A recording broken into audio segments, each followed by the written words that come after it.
Mark, you've been in practice for how many years? It's about 50 years now. About 50 years.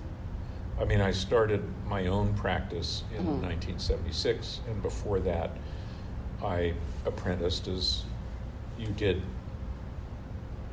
you know, at the time, everybody did. Yeah. For Frank Gehry for 3 years. He was my last apprenticeship. And before that, Tim Freeland, and before that, a couple of guys from Lucon's office, Jack McAllister and Dave Reinhardt. So I had about a half a dozen years of apprenticeships before opening my own shop in 1976. So what are your first recollections of experiencing architecture? Well, I think for any architect, it starts long before you know you're going to be an architect. If you're paying attention to the built environment and the world at large, I think you get influenced by architecture whether you want to or not. It's sort of, somebody once said, it's the art that gets in your way. You don't have a voluntary choice of going to a museum to see it. It's everywhere. But I think growing up, a big influence on me was a George Washington Smith house that my maternal grandparents had built in Santa Barbara in 1925. And as a little grandchild visiting there, I was clearly struck by the house and by the entire setting, which included the gardens as well. So I think it was not just architecture, it was architecture and landscape that made an impression on me. And then I grew up on ranches in Arizona as a teenager, and I think that sort of agricultural, more rural experience also influenced me in terms of developing a rather strong fondness for vernacular architecture. But I had no notion of being an architect back then. Becoming an architect was an accident for me. I went to college. I majored in English literature. And it was the height of the Vietnam War in 1968. And I figured I wasn't burning my draft card or moving to Canada. I was a little too patriotic for that, so I figured I was just going to have to accept the fact that I'd probably be enlisted and be going to Vietnam. And my last year of college, I said to myself, well, okay, if I'm lucky enough to survive Vietnam and I get back, what would I like to do? And where would I like to continue my education or whatever? And I thought rather vaguely, it would be nice to do something creative. I'd always drawn and painted and made things. But English literature didn't offer much in the way of hot job prospects. So I just thought, oh, well, what's creative, but it's a business? Something that, my parents would look at and say, okay, he's being sensible. He's not some wild-eyed artist or something like that. And I said, oh, architecture, that's creative. And it's a business. I read about architects. They're actually business people. So I applied to architecture school just on a lark, basically, because it wasn't first and foremost in my mind. What was first and foremost in every graduating sort of college graduate's mind was Vietnam, and where are you going to get drafted, all that. So I applied to architecture schools, 5 of them. I got into all 5, knowing that I'd have to defer enrollment. And I'm convinced the only reason I got into all 5 is that it was the Vietnam War had sucked out the better students. they were down to sort of, middle line students, and it wasn't that hard to get in. But I got into Harvard, I got into Yale, I got into Penn, I got into Berkeley. Yeah, those aren't some low schools. So that was that, and I sort of had to choose one, and for better or for worse, I chose Yale. I think on the strength of the fact that Charles Moore had just started there, and I read about it. And I didn't know anything about architecture. But as I said, it was a bit of a shot in the dark because it wasn't uppermost in my mind. So I went down with, a couple of thousand other guys to get my physical for the Army. And it was in some wharf building in downtown Boston, and 2,000 guys running around in their underwear getting poked and prodded and inspected by various doctors. And one of the doctors asked me to sit on the end of a table, and he started measuring my feet and my legs, and I couldn't figure out what was going on. And I got to the end of the line where they hand you you're either 1A and you're drafted, or you're 2S student deferment or something or whatever. And I got a 1Y, what was called a 1Y, which meant I had a 1-year deferment. And I said, why am I getting this? I was in shock, rather happy shock. Yeah. And the person said, well, it looks like you've got high arches, and the Army ain't making custom boots for people yet. They might if things get worse. So you have a pass. You've got a 1-year deferment. And so all of a sudden my mind shifted back to architecture, and I said, well, shit, it looks like I'm going off to architecture school. Which I did. Yeah. And then the next year they had a lottery in the draft, and I drew a high number. I didn't get, so I narrowly avoided needing to go to Vietnam, but I was in architecture school. And after a year there, absolutely loving it. I just fell in love with architecture as a professional school student, and it's I've never left it. It's been my career. Yeah, basically. And your passion. Yeah, and my passion. Yeah. So that's a long answer to a short question.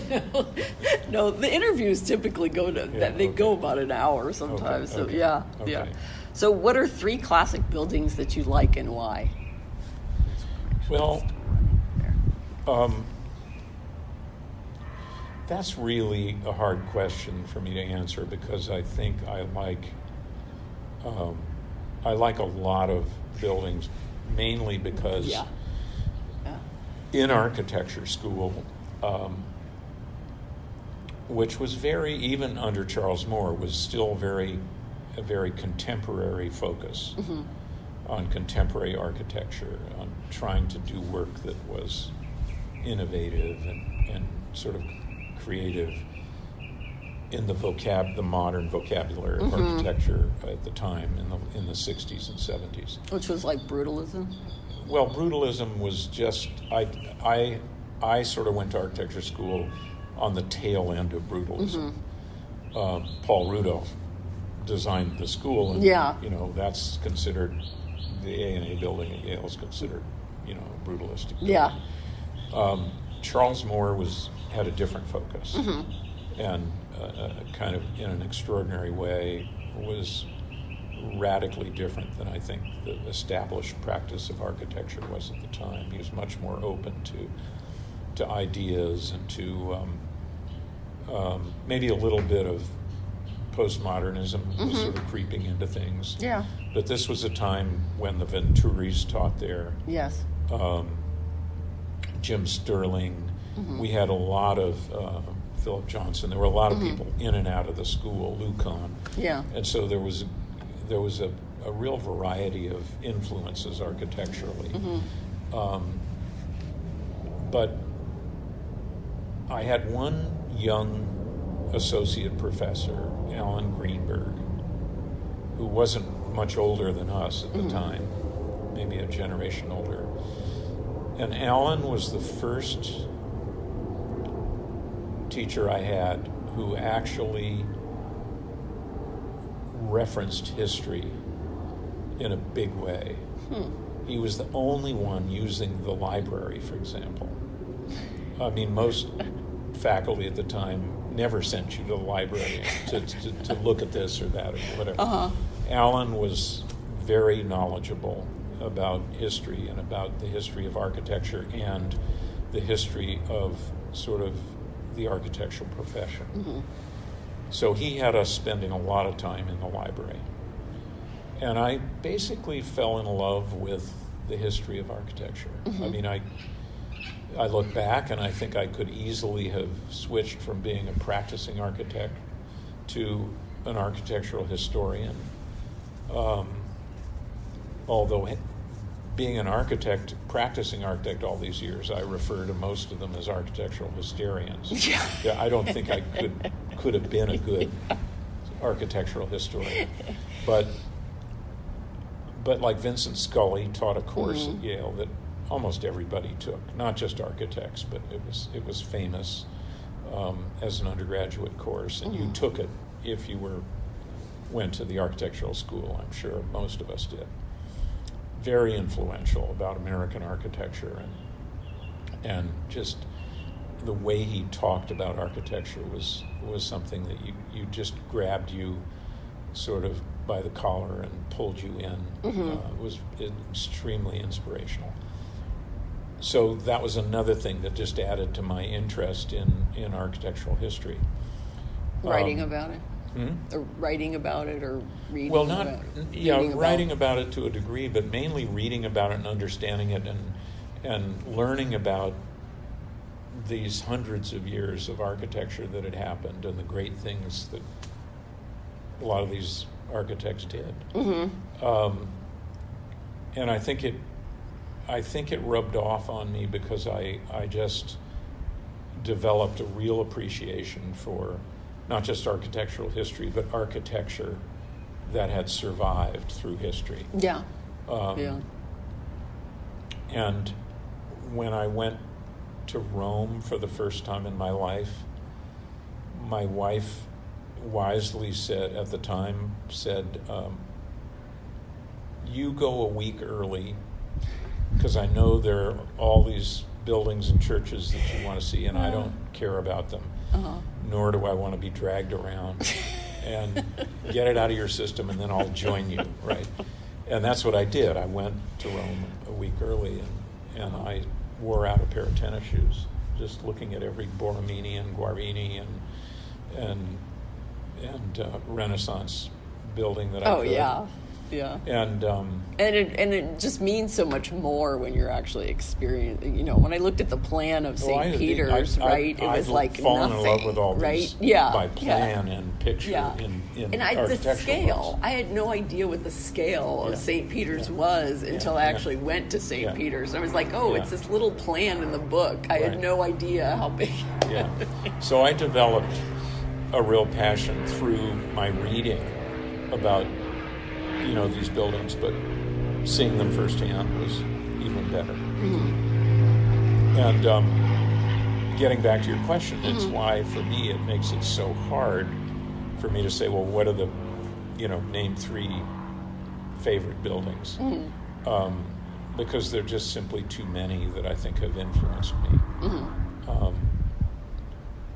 I think there are places, and maybe that's what I should. That's fine. People have done that, or a certain style, so Italy or something. For sure, and Rome in particular, has definitely been something that's stuck in my craw.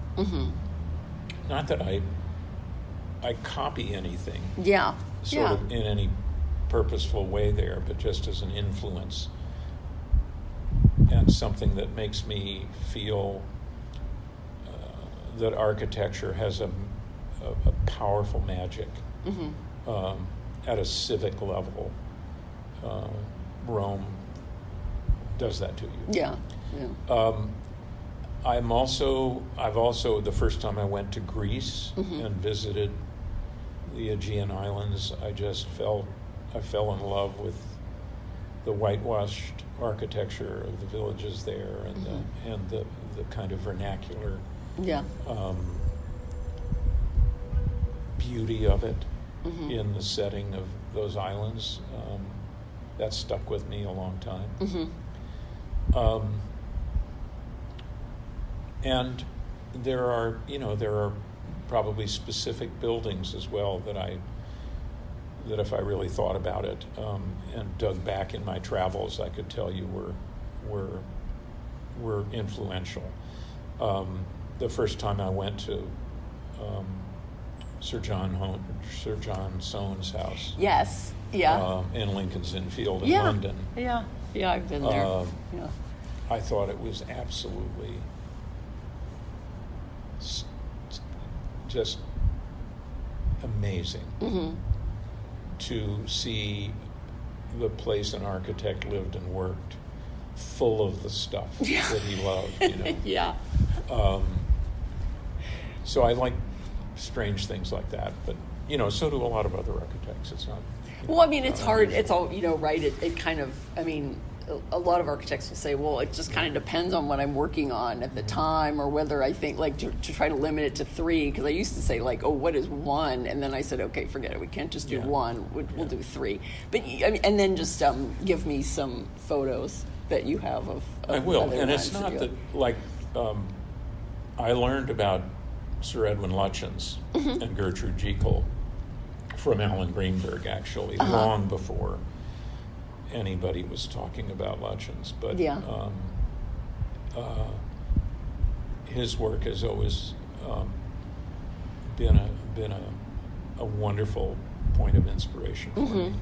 And when I finally got to go on a tour of Lutyens and Jekyll houses, about 20 of them in England, it was just marvelous seeing in person. The ingenuity and in his case especially, the connection to history and the willingness to be creative within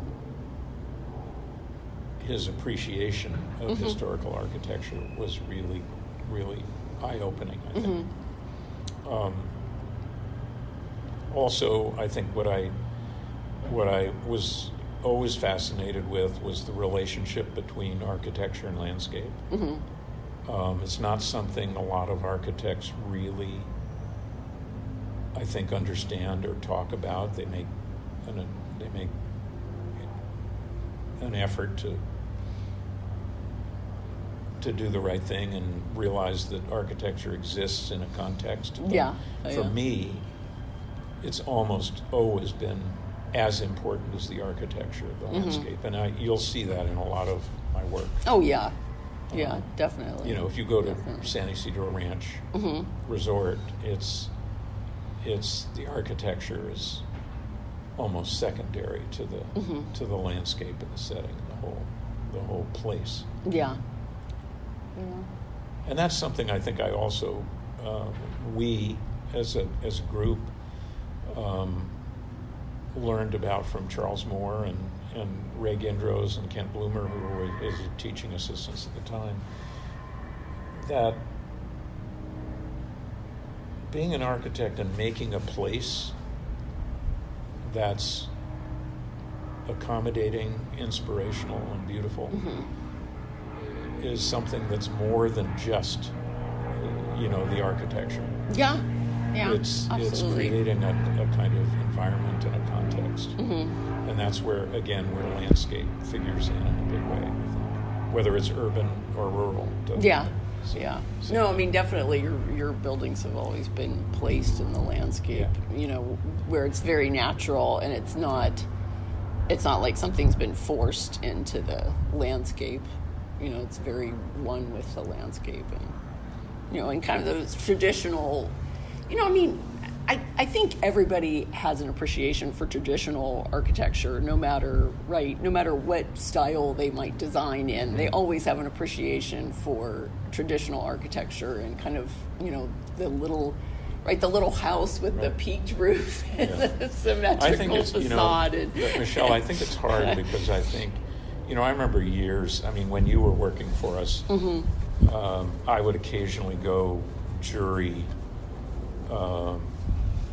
be on a jury of UCLA sort of projects from the studio or something like that. And I always sort of despaired that it seemed that architecture was being taught in a vacuum, that students were designing buildings that were basically pieces of sculpture. Yeah.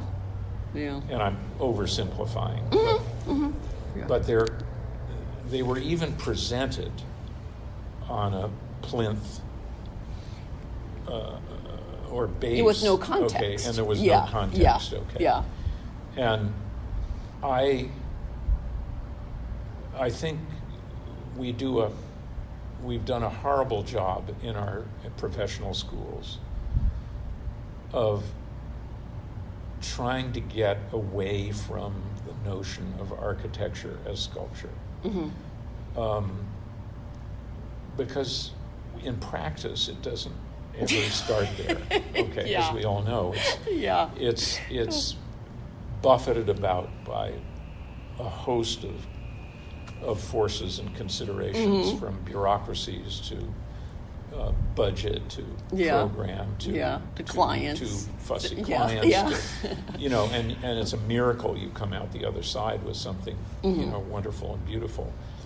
And not everybody can be Frank Gehry and sort of be hired to do what you do, and I'll just choose to accept it as client. Without a lot of sort of control over it. So I think one of the things that happened to me, and I love Frank and I love his work, and we're still friends. And, even though I'm over here and he's over there doing very, very different things, I know he kind of has a respect for what I do. Oh, absolutely. But I think most architects at this level, you really, you have to. If somebody's been in business for this long, you have to, no matter what they're doing, I still have to. Frank, people accuse him sometimes of being arbitrary, but it's much more complicated than that. I think what happened to me, though, as a kind of younger apprentice working in other architecture offices, is that when I went out on my own, I kind of said to myself, all I've ever done is sort of work for architects that are trying to make an impression with their work, rather than let it just be something that evolves as a problem to be solved into something beautiful, hopefully. It was much more pretentious than that. Architects at the time, were highly competitive.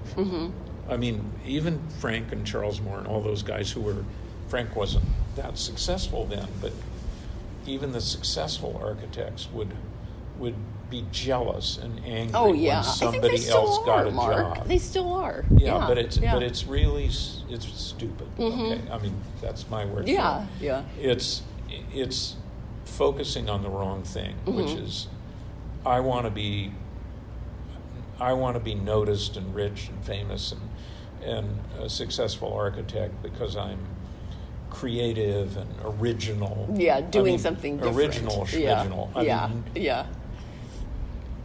I can't pretend to be original. I owe so much to architectural history and to the context in which I'm working and to my clients and the places that I do projects in, that it's all derivative. I love to copy somebody great if it's appropriate and bring it into something I'm doing. It's just, I don't even think about the originality part of it. But at the time, when I started my own practice, I just thought, Jesus, all these professional architects that I've worked for seem so obsessed with egotistically building their reputations around kind of original work. Mm-hmm. And I just said, I know there's much more to architecture than that.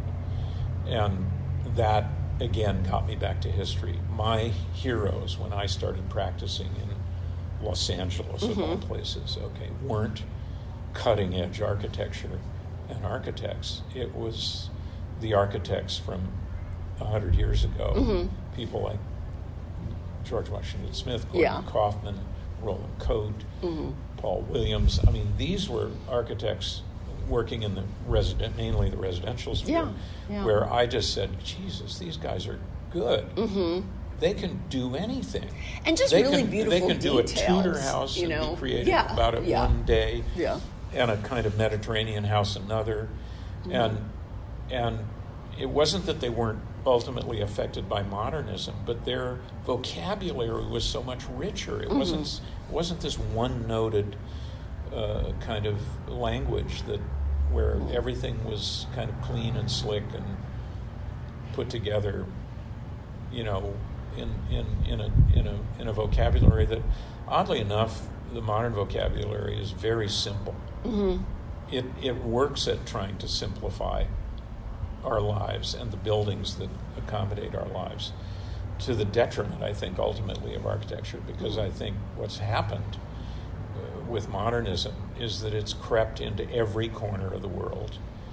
And cities like Paris and Rome and New York and other cities used to be different and have more identity architecturally. Now they just desperately try and hold on to the historical identity they had, because when you really drive around them, they look like each other. They're full of these modern high-rise buildings. At the outskirts of Paris just looks like the outskirts of another place. And architects are part of the problem there.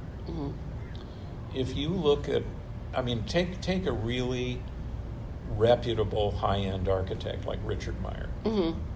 The building he does in Germany or Scandinavia or Rome is just sort of the same vocabulary of the building that he does Georgia or in the Brentwood. United States. And that ought to tell you something. What it tells you is that architects with those kinds of careers and egos have opportunities to build everywhere in the world, but they haven't been influenced by that part of the world in a way that changed their work. I mean, they would disagree with me, regionalism. but I'm just saying the proof is in the pudding. Look at the damn building.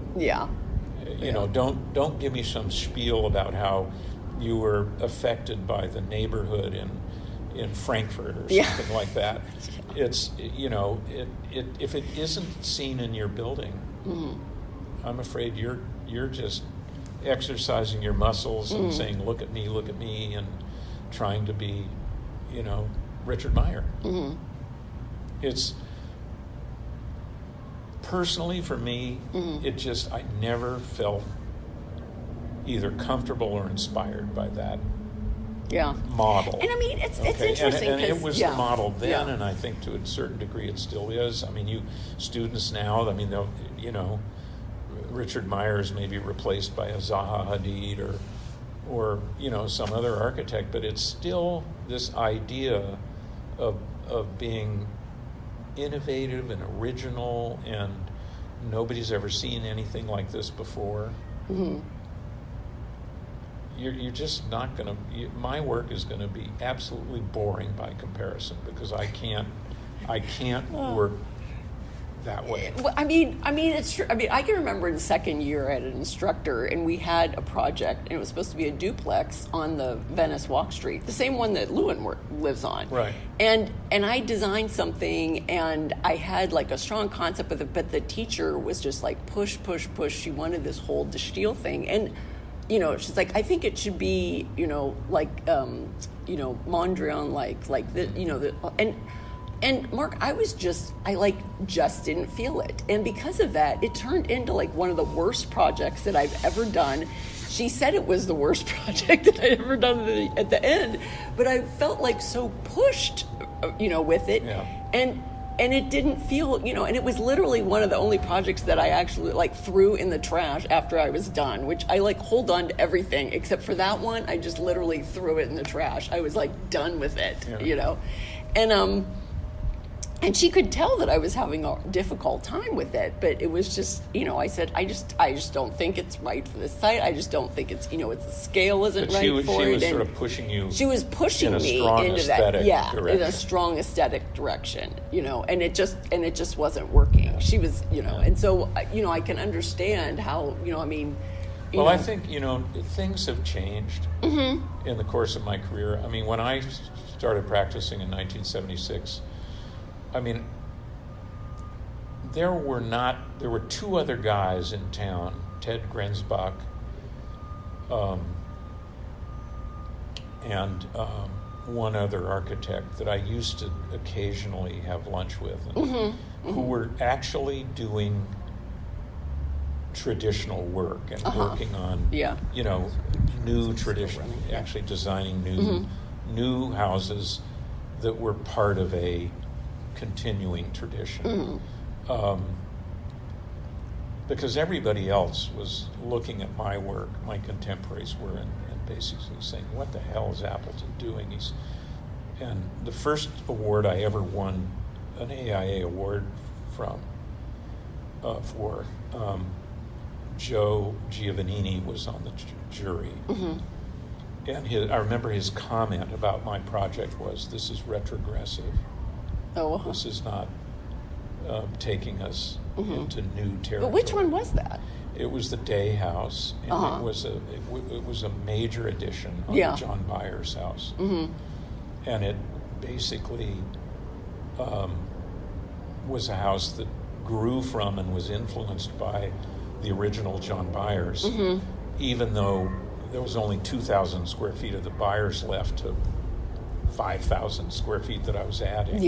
It still seemed to me to merit heading in that direction with it. A, because the client loved it. They had bought the house because they loved it. Another architect, Hap Gilman, who I knew growing up, a local architect, had done some remodeling on it, and I was delighted to be having an opportunity to work on a Hap Gilman house, because when I was 5 and 6 years old, Hap Gilman was my neighbor. Oh, okay. And he taught me how to shoot a .22 rifle. And, I had all that connection with it. But Hap was like Gerard Colcord or Paul Williams or any of the other local architects that were working in the 20s and 30s and 40s, were doing work for people who appreciated tradition. And so this was my first kind of big residential job after leaving Frank Gehry, and I knew right away that I loved doing work that looked like an architect, at least an architect as I knew architects, had nothing to do with it. That it could come out and be something beautiful at the end without having a personal signature on it. This was too much for Giovannini. He just thought that it was retrogressive and there wasn't a place for this kind of architecture. And Joseph Giovannini, as we know, has sort of stayed in that mode, and he's just produced this 800-page tome about sort of the deconstructive movement. Oh, really? And, it's I'm not saying that all that doesn't have a place in architecture, but when schools in particular and the profession really limit their focus to what's worth doing, to that narrow little kind of late modernism and deconstructivism to me is the same language that modernism uses. It's just frenetic. Yeah. It's not calm and sort of rectilinear and sort of composed in the way that sort of mid-century modern stuff is. Yeah. But it's the same language. Yeah. It's just that language being gone berserk, but it's not a different language. You know, I always thought it was good. Why can't architects learn to work in different languages? Well, exactly. Why shouldn't that's they be kind influenced of by the basis. where they are? Yeah, I mean, I think that's the basis of why it was so good and why working for you has always been good, because it's like you really learn how to design and put a building together in your vernacular. Also it's like when you're working for you, it's like the right way to do things. Well, I don't know. And I mean, Michelle, I don't know if it's the right way. No, I mean, as far as the process, toot that horn. I mean, I think as far as there the are all process, kinds of ways to work. I still love seeing the work Frank does. For example. No, I just meant as far as like an architecture I just practice. Think, I think the profession as a whole needs to broaden its perception and include a lot more in architecture than they do. And your standards and procedures of the way that you run the office. I mean, it hasn't been any other office that has been of this scale that I've seen that's been run the same way that is really kind of the correct way to run the office. And just, and I think from that office, a lot of people have come, have started practices after they've left your office. Yeah. So I think that that's always been good training, No, I think obviously. It's always, I think it's always a good sign. You hope that something's rubbed off and you wish them well and you hope they thrive. But I don't, it's not, I don't, well, from having worked in the office, I'm never very professorial or preachy about it. It's just that with each client and each project, there's an approach that's developed that's fairly responsive to the client, the situation, in ways that are, perhaps a little more literal. If a client comes in and sort of wants something and shows you a bunch of pictures of sort of what they have in mind, you could choose to listen to it and create something with it, or you can maybe convince them that, oh, sure, I can do that, and then 2 years later they're looking around this house and wondering what the hell they got. But it's I think it's I always love those restrictions too. It's one of the reasons I loved and consider restoration and remodeling and addition to be the most sophisticated thing an architect can do. Anybody can build a new building. It might be a good building or a bad building, but it's like very few architects, and you see it in the good examples, can add on to a building in a way that somehow has a sensitivity to what preceded them. Yeah, exactly. And doesn't necessarily, and they don't feel the need to necessarily dominate it, but to be a part of whatever that tradition is, adding on. And that's always fascinating. I love, that word palimpsest, the layers that we add to the environment as architects, I think, are richer if they respect what came before. Yeah. And sort of make something, give new life and create a new chapter for a building or an environment. I think that's always a wonderful thing. Yeah, exactly. So what do you like about being an architect?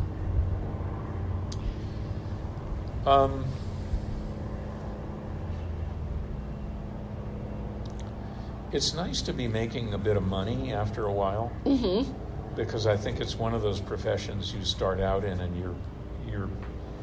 you're abused, basically. Yeah. I mean, male or female. Yeah. You're making absolutely. a salary that's like, shouldn't I have gone to law school or become a doctor? What is this?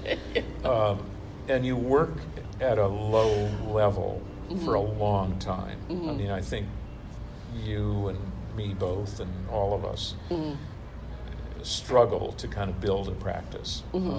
I feel very lucky in a way because I've always had a great and supportive staff, and I've always had wonderful clients, and many of them have become repeat clients. Yeah.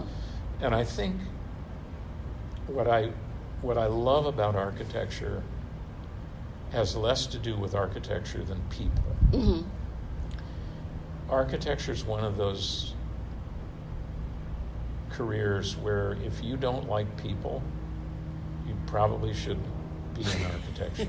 Yeah. You know, it's or at least residential architecture. You can't work in a vacuum. Okay. No. Yeah, no. and residential. Yeah. Doing people's houses for them. Yes, you should definitely like homes. people. Yeah. You have to somehow enjoy people. And so what I realized not too far along in my career, that what I really liked was having an interesting client who became a friend for just a while, if not forever, and working with them and with other people to create something that added to their life, I think was a great satisfaction. I've always said that when we're done with a building, it sort of dies for me in a good way, because you hand it off. Your client moves into it. It's no longer within your control. Yeah. And it's just a lovely feeling to be able to let it go. A lot of architects can't do that. Yeah. They come back and they want to fuss and tell people how to live in the house. Yeah. Frank Lloyd Wright is Yes. notorious for doing Exactly. that. Somebody once told me Marcel Breuer came back after having dinner at one of his clients' houses, and he didn't like the furniture arrangement. He came back the next day and screwed the furniture to the floor in the place he thought it should be. I mean, that's sort of architectural control. Yeah, that's beyond an acceptable obsessive. level. Okay. I love letting go. I love going back and seeing, what I've done for somebody later. But I usually love it because all of a sudden the landscape's grown in and things have weathered a bit, and you kind of see how people are living in it. It's to me, it's if you don't let go, you don't move on. Yeah. And usually by the time, if you're fairly busy as an architectural practitioner, by the time you finish something, you're well into a half a dozen other projects. So it's not like you have to hold on to this thing and somehow strangle it. Yeah. And the client, because it's you need to somehow keep controlling it. There's something sick about that. And I mean, it's always nice to go by some, and just like drive by a project that you've done and kind of like watch, see that it is being, used as, for the purpose that it was, the home. And I've also had a few projects that have been demolished. I mean, to have that happen within your lifetime, you sort of have to kind of chuckle a little bit and say, "Oh, so okay. Which one was Zanuck? I guess that was means Zanuck I must be a successful architect because I've actually had something demolished." Yeah, I guess. I don't know. I think that and we're just I don't know, we're disposed. Well, like the Zanuck. You remember the Zanuck house? Well, that's the one that I was wondering if it was. That was I mean, that's in many ways that was my craziness. homage to Sir Edwin Lutyens. Yes, but yes. with a willing client who knew Lutyens' work and I've been and I went that was torn down. Yeah, that's just craziness, I mean, and I just thought that project was just with all of the, that when they had the full-grown trees brought into the, to the entry court and all of the every project is an adventure you go on, and the adventure that I went on with Dick and Lily Zanuck, and initially Tim Freeland, who kind of brought that job to me. was a wonderful journey. And when Dick died and Lily sold the house, understandably, and I heard it was torn down, I wrote to her and I said, gee, I'm so sorry. And she wrote me back a nice little note. She said, Mark, it was a wonderful time. We had just a lovely experience working with you and doing the house. Mm-hmm. But, Dick's gone. It was a chapter in my life. I'm moving on. Mm-hmm. It's okay. Don't cry. and she was right, from her perspective. It's a rare client who can say that about mm-hmm. their house. Yeah. But you don't have any control. No. Over, maybe there are architects that try to have control, but you really don't have any control over what happens mm-hmm. after you finish things. Yeah. Yeah. So you move on. You keep going. Yeah. Yeah. Mm-hmm. So what would you like to say about the future of architecture?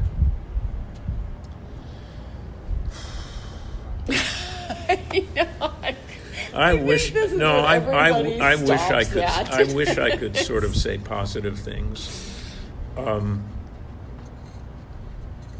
I think along the lines of the sort of topics we've been discussing, I despair even more now that the reality that architects deal with is more and more becoming a virtual reality rather than a real one. Mm-hmm.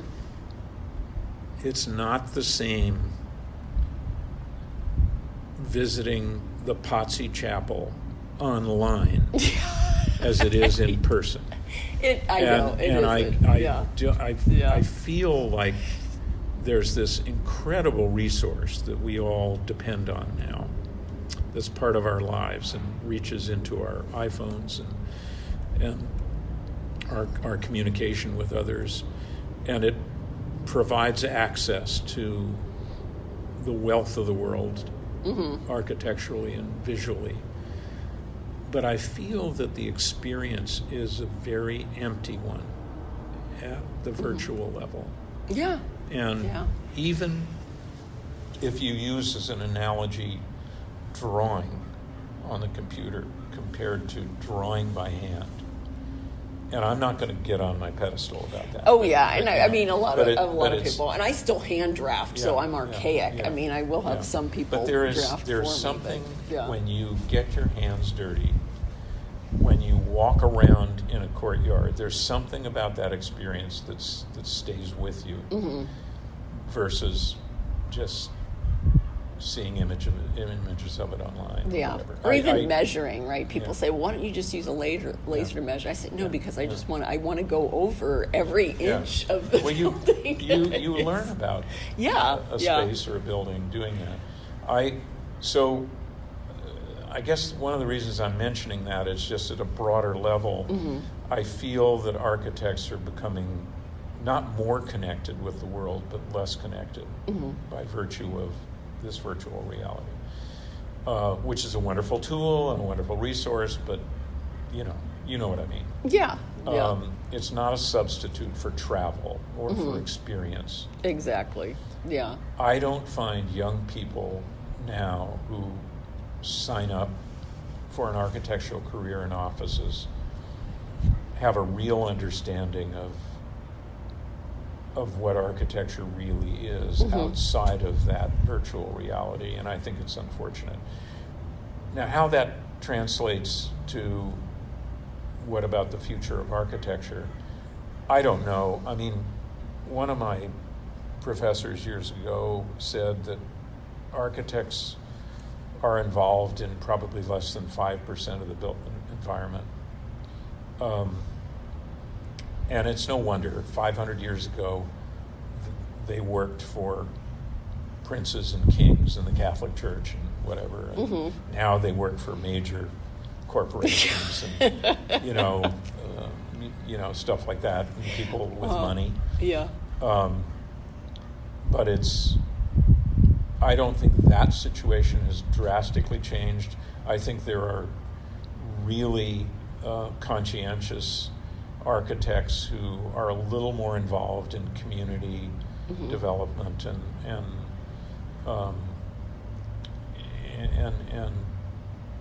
trying to make a difference in the places where they live. But I think it's a drop in the bucket, unfortunately, compared to this onrush of progress that sort of seems to wipe everything out of the way eventually. Yeah, I think people, the thing that I've noticed most, even doing crits, is that people have less perception of space. It's like there's spatial perception is off, and as far as like the scale, like human scale is off, because they're not actually in a space and then say, okay, this is how big. They're looking at something on a computer, which is two-dimensional, right?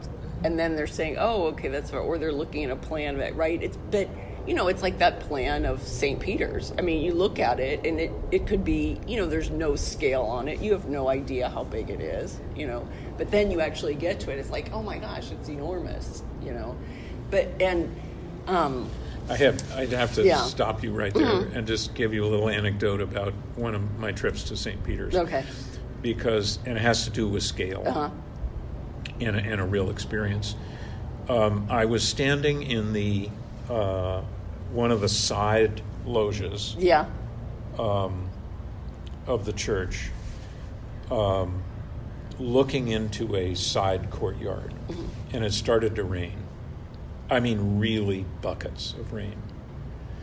And after a couple of minutes, one of the gargoyles up on the roof started spouting water.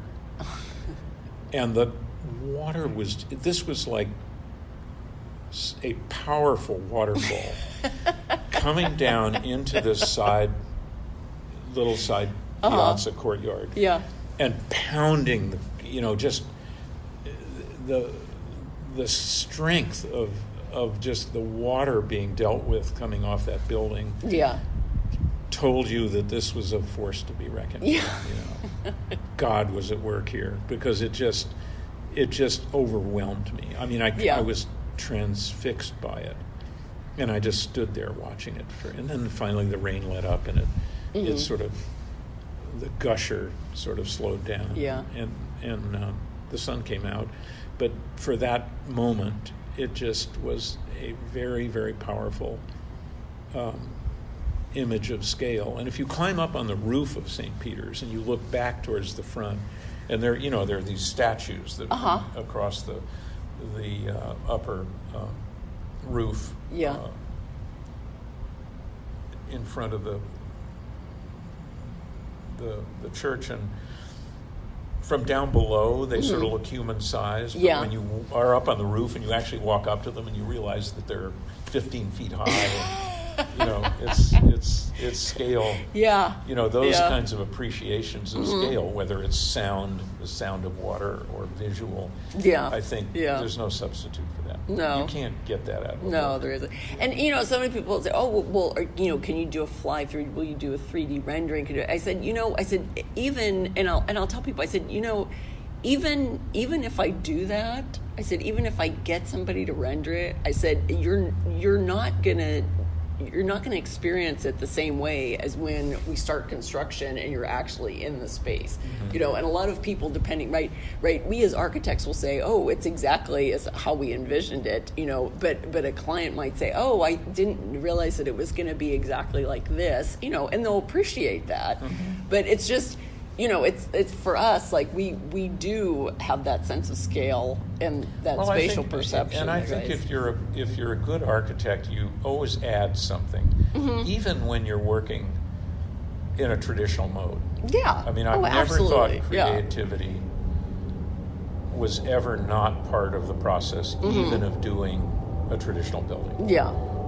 It's always there, and if it isn't, then you're just pulling something out of a book and copying it.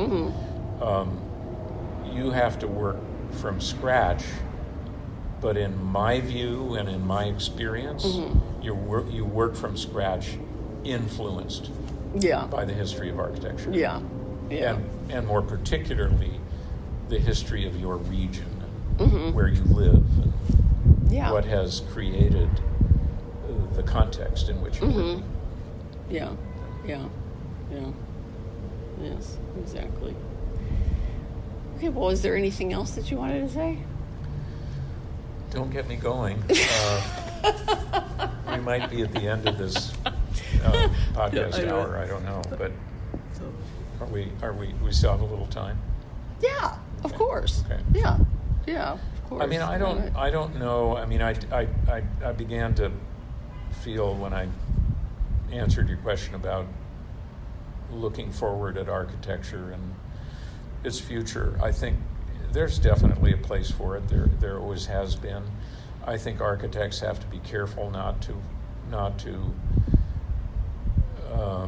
let it go to their head and think somehow that they're making a huge difference Mm-hmm. in the world. They're hopefully creating pleasurable and beautiful and inspiring places Yeah. for people to Yeah. to live in and visit and work in. But I sort of feel, because I'm of a generation that has had a somewhat of an old-fashioned practice. It's kind of a studio shop, you know, Mhm. and doing custom work for clients. It's not a corporate atmosphere Yeah, or yeah, an office yeah. that sort of cranks out an enormous amount of work. But I have certainly enjoyed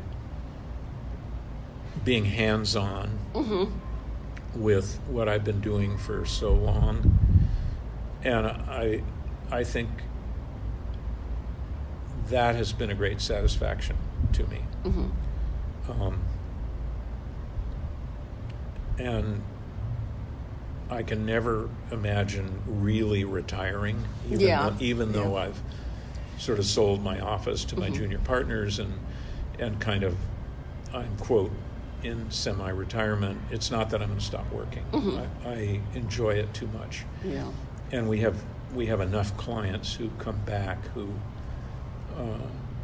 are now old friends, and Yeah, they're and they coming still back want for to meet. the, Yeah, they still the want to work third or with you. fourth or fifth Yeah. project or whatever. Yeah, And I'm which not, is wonderful. I'm not going to, I'm not going to not want to be involved Mhm. in helping them in some way.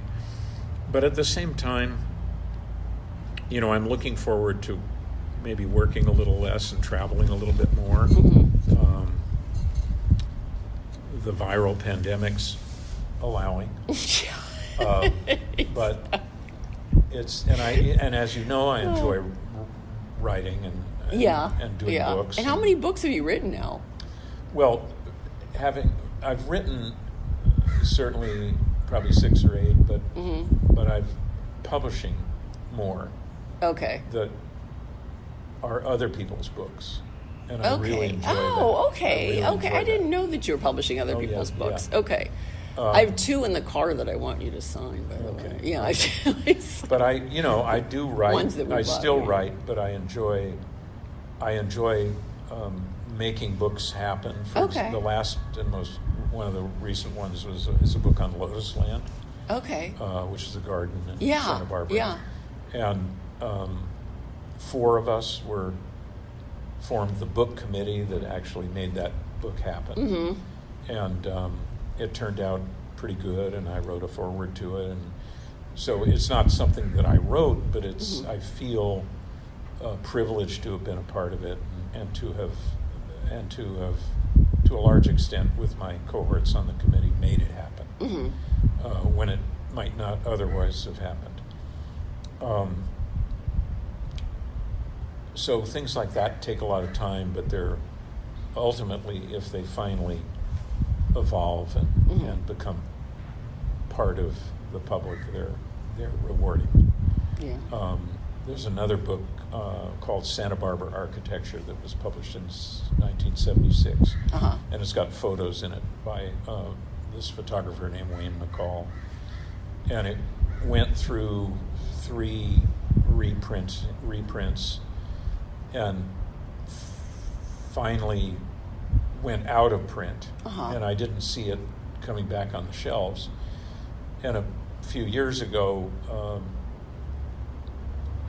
another architect in Santa Barbara and I got together and said, we should really see if we can bring this book back to life. Yeah. So we had lunch with Wayne, and Wayne was saying, "Oh, I just got tired. It was a lot of work, and it only sold 100 copies a year, and I just don't feel like doing it anymore. Let it die a peaceful death." It took Bob and I 2 more lunches with Wayne to talk him into letting us reprint it, which he finally did. And it's a classic book on Santa Barbara architecture, which needs to be followed by a volume 2, but yes, this one should not go out of print, because it's a really wonderful classic glimpse of architecture in Santa Barbara. And it has an introduction by David Gebhardt, and it's really worth keeping in the public eye and available. So that we republished, and very successfully. It's sold, I think, 400 or 500 copies in the first year that we brought it out again. And we also did a little promoting for it. I walked around to real estate offices in Santa Barbara and bookstores and stuff. Yeah. Made sure that they knew it was here. So I do stuff like that. There's a book that I'm been very tardy about getting around to, called Winter's Tours, which is a book that the late Robert Winter wrote and Alex Vertikoff photographed. Of 20 things you should see if you only have, a limited amount of time in Los Angeles and Southern California. Okay. And it's just a little tour book that is, a wonderful homage to Bob, who was really a great teacher and a wonderful architectural historian, and I wonder how many of the 20 a good friend I saw. To many of us. And he taught at Occidental College for 30 years, and co-wrote the guide to architecture in Southern California with David Gebhardt from the beginning. So he's known locally by many of us, and his memory is cherished. And so this will be a nice homage to him. Yeah. You should do another guide to... Well, that book of theirs Not to push anything has gone on through you, many, Mark, but... many new editions and gotten fatter and fatter and fatter. And Angel City Press, I think, just reissued, while Bob was still alive, a new and expanded edition, and it's a pretty hefty tome. Oh, okay. Of architecture in Los Angeles and Southern California. So it's out there. And I think, hopefully that will be out there. And there's always room for more, but that was an invaluable guide for many of us when we first came back to Los Angeles and Southern California. Because nobody else other than Gebhardt and Winter had taken the trouble to sort of put something like that together. Yeah, exactly. So I'm sure it's been on everybody's shelf. We have it. We have it on our. Yeah, we have it on our shelf. And then also, there are some parts of San Diego that were in it, as far as like the Gill projects and things like that. Yeah, it expanded. Yeah. But it's so I'm enjoying that. I wrote a book for Rizzoli on ranches, California ranches, not too long ago. Yeah, I saw that one. It was about architecture. Yes. It was about ranching. But that allowed me to kind of revisit my childhood and my past, and it was fun to do. So I never know what the next book's going to be, but but I'll probably keep doing that. Okay. Well, and then we have that series that Brett Parsons and I did on there are 4 of them now. One on Yes. Gordon Kaufman, one on Roland Coate, one on Wallace Neff, and another on the most recent one on Paul Williams. That Yeah. were fun to do. Yeah. And that's basically editing and compiling old images of their original work from early Architectural Digest issues, Okay. and which is how I initially fell in love with their work and got familiar with it, because they were great, black and white, but great pictures Yeah. of the work of these great architects Yeah. from Los Angeles and Southern California. Whether that continues as a series or not will depend on a number of factors. But we enjoyed doing those 4 for sure. Stephen G. did the text the research and text for the Paul Williams book, and did a wonderful job. And every once in a while, the 3 of us are asked to present and talk about Williams. And so I think we've got 1 or 2 more events where we have to do that. But I love being able to make people aware of California's architectural history. Oh, yeah. Yeah. You know. Yeah, absolutely. Yeah. And you saw my library at the Oh, yes, office, in so, the library and the you know, other, so that's- in the that's library sort of- and the other that's sort of part of my office. passion, Yeah, part of my exactly. passion. In the Santa Barbara office. Yeah. Yeah. No, the books have always been really wonderful resources, and I had to, when I wasn't wealthy enough to, after the internet came on the scene, it was hard finding bargains because everybody knew what things were worth. I used to love walking into far-flung used bookstores and finding a copy of something that I knew was worth, $200 or $300 for $30. But that doesn't happen Yeah. anymore. Now And so I people have had their to, little I scanner. haven't Yeah. stopped buying books. That's another obsession that I have. But I tend to buy them, around the work I'm doing and stuff. But it's been a passion my whole career. Fits in with that love of architectural history, I think. Yeah. Okay. Okay. Well. Enough material to Yes. No. Definitely. Yeah. No. The whole thing will be. Yeah. Good. Yeah. Good. Yeah. Well, I it was hope you wonderful. can make some sense of that. Oh my gosh! Of course. No. If you listen to the other ones, it's great just to. I did stop for a while, and then people said, like, why don't you just keep doing them? Because, I think it's good what you're doing. And I said, okay, I guess, it just seems like there's so many podcasts out there that I just figured, like, oh, what's mine? But, other people have encouraged me to do it, so I guess I'm going to I think it's great. I think it's great that you're doing it. It's all part of sort of communicating to people from different points of view that I think is very, very valuable. Make sure you know that to send it to our office when it's out there, because I, for one, am terrible about social media, keeping on top of things. You should be terrible with social. We should all be so terrible with social media. But let us know. I think the office would, and maybe some clients would enjoy. Listening to it. Yeah, definitely. Yeah. Good. Okay. Good. All right. Thanks, Mark.